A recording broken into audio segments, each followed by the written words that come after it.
Ladies and gentlemen, there comes a moment in every person's life when they stand on the edge of something greater than they've ever imagined.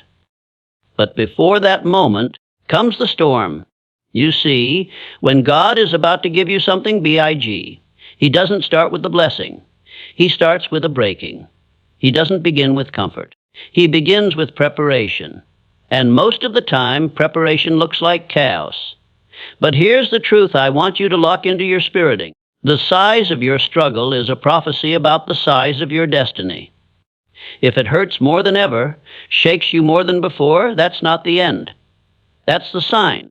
Now listen closely. There are 5 keys, 5 signs that you're on the brink of something big.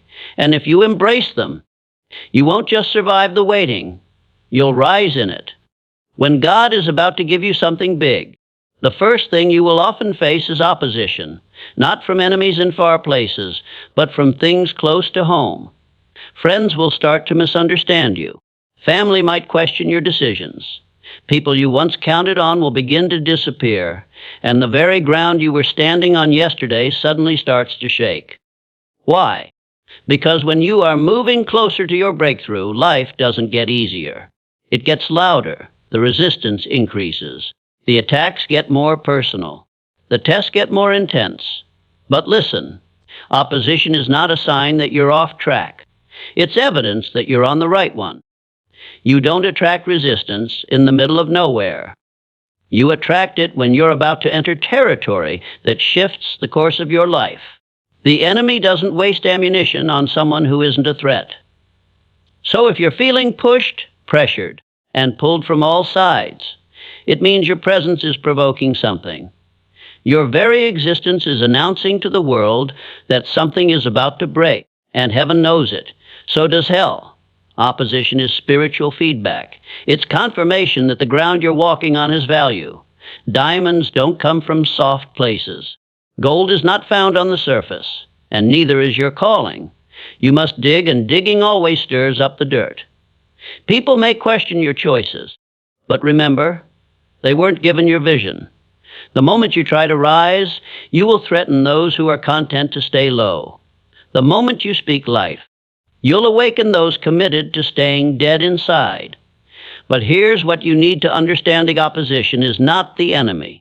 It's the test that proves whether you're ready. God allows it not to stop you, but to stretch you, to sharpen your discernment, to train your focus, to teach you how to walk when the crowd is silent, how to stand when the support system crumbles, and how to believe when nothing makes sense. The greatest blessings come after the greatest battles. The darkest hour always comes before the dawn. So if you're feeling resistance, don't retreat. Rejoice. Because God doesn't waste battles. If you're in one, there's something worth fighting for on the other side, the pressure you're under. It's not your downfall. It's your delivery room. Stay planted. Stay focused. Keep pressing. You are closer than you think. When God is about to give you something big, He deposits a vision inside of you that doesn't make sense. Not to others, and sometimes not even to you.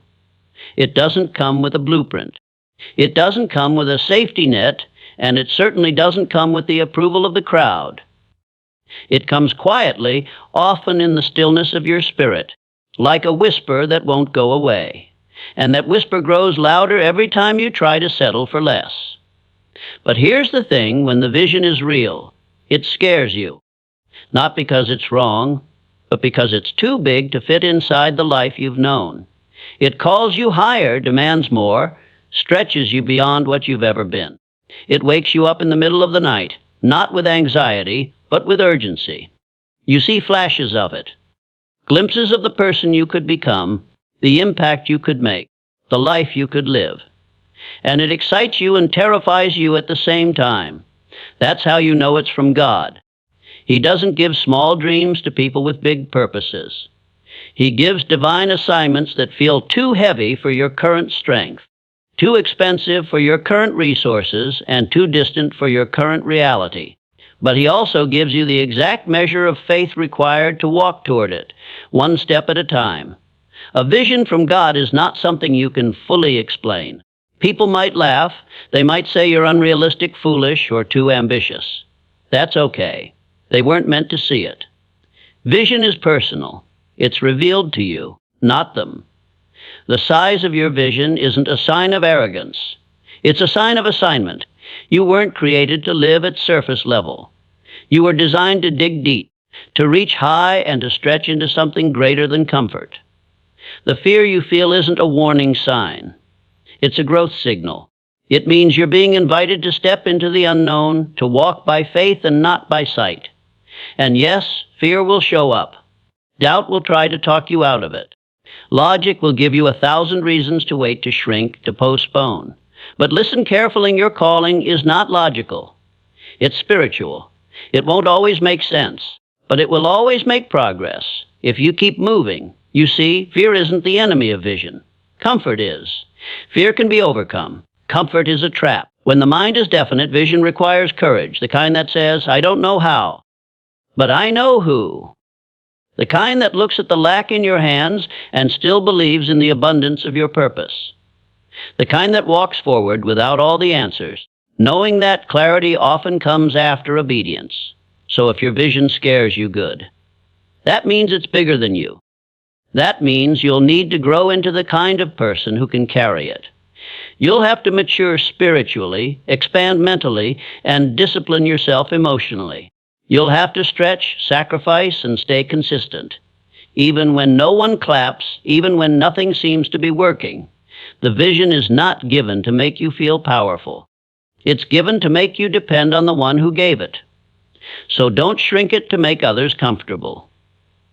Don't water it down to fit your current level. And don't bury it just because it makes you uncomfortable. Your vision is not a mistake. It's a message. A divine signal that you are meant for something more, and the fear you feel right now, that's not a stop sign. It's a signal that you're standing at the doorway of something massive. Step through it. Even shaking, even uncertain. Just step. Before God gives you something big, He often begins by taking things away. It's confusing. It's painful. And if you don't understand what's happening, it can feel like life is falling apart. But in truth, what's happening is sacred. You're not being punished. You're being stripped. Stripped of the things you thought you needed. Stripped of the relationships that were holding you back. Stripped of the illusions, the false security, the comfortable patterns, the applause of people, and the idols of routine. Because here's the true thing, is definite. You cannot step into the fullness of your destiny while still clinging to everything from your history. There are weights you've been carrying that can't come with you where you're going. God is trying to lighten your load, not crush your spirit. But stripping doesn't feel holy. It feels like loss. It feels like betrayal. You find yourself asking questions like, why is this happening to me? Why am I being isolated? Why are things falling apart just when I was starting to believe? What you don't realize is that the breaking is part of the building. The loss is part of the lesson. The discomfort is not the destruction. It's the preparation. When a tree is being pruned, it doesn't mean it's dying. It means it's about to bear more fruit. And that pruning often looks like subtraction. You're not being abandoned. You're being refined. God is removing what's no longer aligned with where He's taking you. He's peeling off the layers that have expired. People, places, positions, and patterns. If they don't match the next level of your assignment, they will be removed. Not to hurt you, but to make space for something better, something greater, something heavier with purpose and glory. And yes, it will feel lonely. But isolation isn't rejection. It's incubation. Diamonds are not formed in crowds. Purpose is not developed in public. God often hides you while He heals you. He puts you in seasons where no one calls, where doors close, where platforms disappear, not to silence your voice, but to sharpen your vision. There is a reason why soldiers are trained before battle. There is a reason champions are built in private before they are celebrated in public. You are in a preparation season disguised as a stripping season. And while everything in you may want to fight it, I urge you to surrender. Let it go. Let them go. Release the old version of you, because what you're losing cannot compare to what you're being prepared to carry. Too many people miss their blessing because they cling to what God is trying to remove. But when God begins to strip, it means He's about to clothe you in something new, something custom fit, something weightier, something more aligned with your purpose. He's not just giving you a new level. He's giving you a new identity. So don't fear the stripping. Don't resist it. Don't curse the season where things are falling away. Instead ask, what is this making room for? Because often, the biggest blessings are born in the places where we once felt the greatest loss. Trust the process. What's leaving your life has served its time. And what's coming? It needs space to breathe. You're not being emptied to stay empty. You're being emptied so that heaven can pour something fresh into you. Let it fall away. The real you is underneath it all. When God is about to give you something big, one of the first things He does is remove your ability to rely on what you can see. Your plan stops working. Your resources run dry. The people you were depending on grow distant. The clarity you once had fades, and suddenly, you're standing in unfamiliar territory with nothing left in your hands except a vision and a choice. You can retreat in fear, or you can move forward in faith. And here's where it gets real. Faith is not comfortable. It's not clean. It's not logical. It will not always make sense. Faith doesn't come with full instructions, a timeline, or proof. It's not about certainty. It's about trust. And God will allow you to reach a place where you have no choice but to trust Him.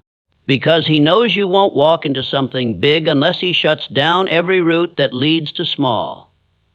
You'll be stripped of your safety nets, your routines, your formulas.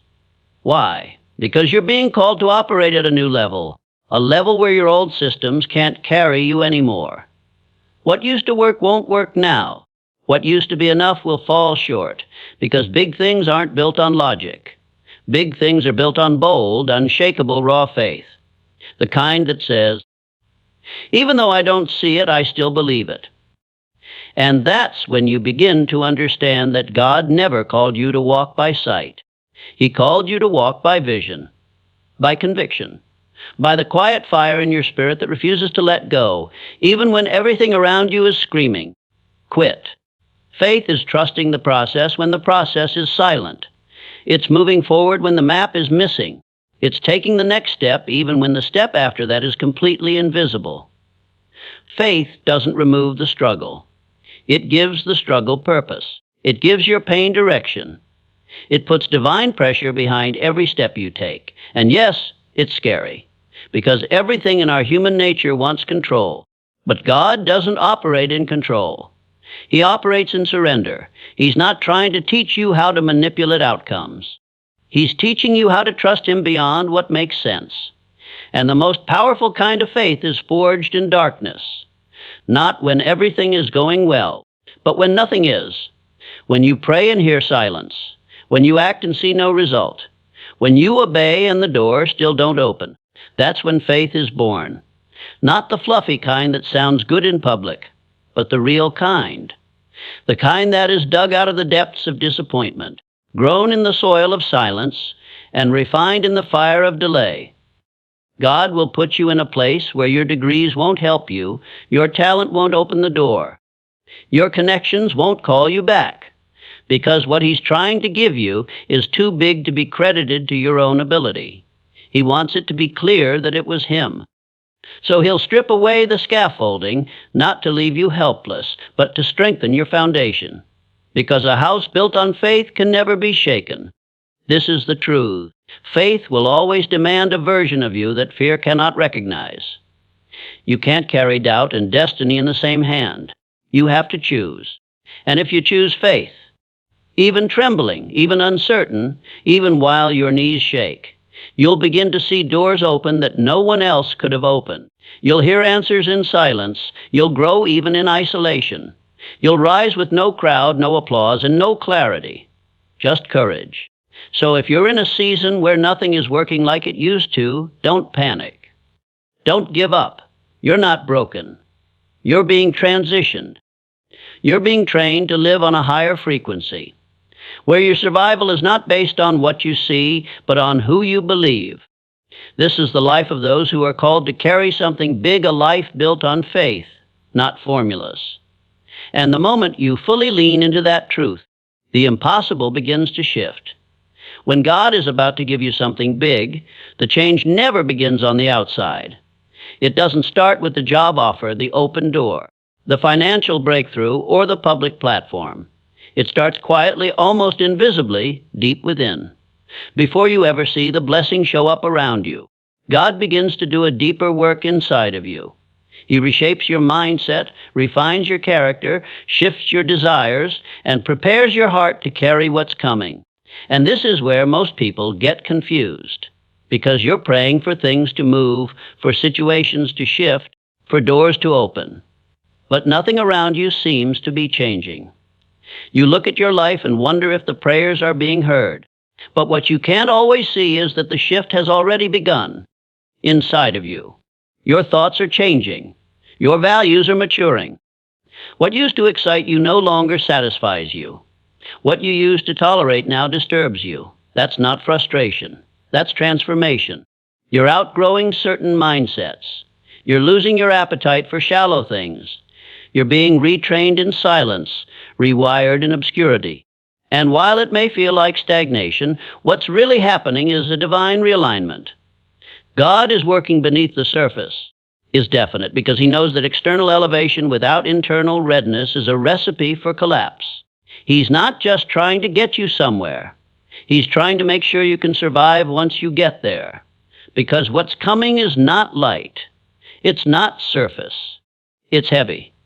And anything with weight requires foundation. If God put you on the stage before he put you through the process, the blessing would crush you. So he teaches you discipline before he gives you influence. He develops your patience before he releases the platform. He stretches your humility before he gives you visibility. The greater the purpose, the deeper the preparation. And this preparation doesn't happen in the spotlight. It happens in silence. No applause, no recognition. Just you and God and the quiet work of becoming. You're learning how to respond instead of react. How to walk away from what once controlled you. How to carry peace in situations that used to break you. When the mind is internal growth, that's spiritual maturity. And that's the real sign that you're close to something big. When the version of you that's emerging no longer matches the version of your environment. There comes a point where you realize that the biggest breakthroughs aren't in changing your situation. They're in changing your response to it. Is definite, and once that shift happens internally, it's only a matter of time before everything around you begins to catch up. God is more interested in who you're becoming than what you're achieving.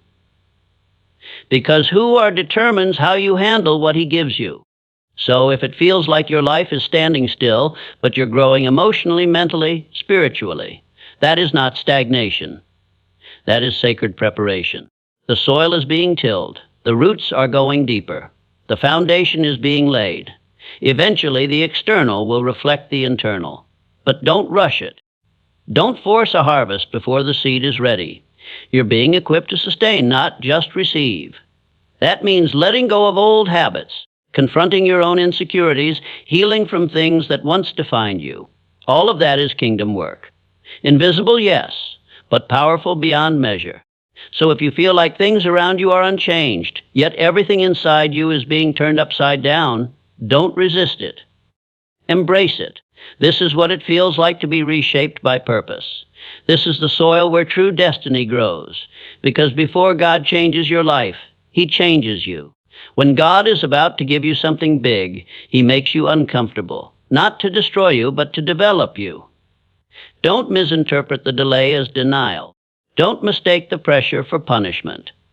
It's the preparation for something far greater than you can imagine. So the next time your life feels like it's being shaken apart, stand tall. Because what feels like the end is the beginning of something big. Thank you.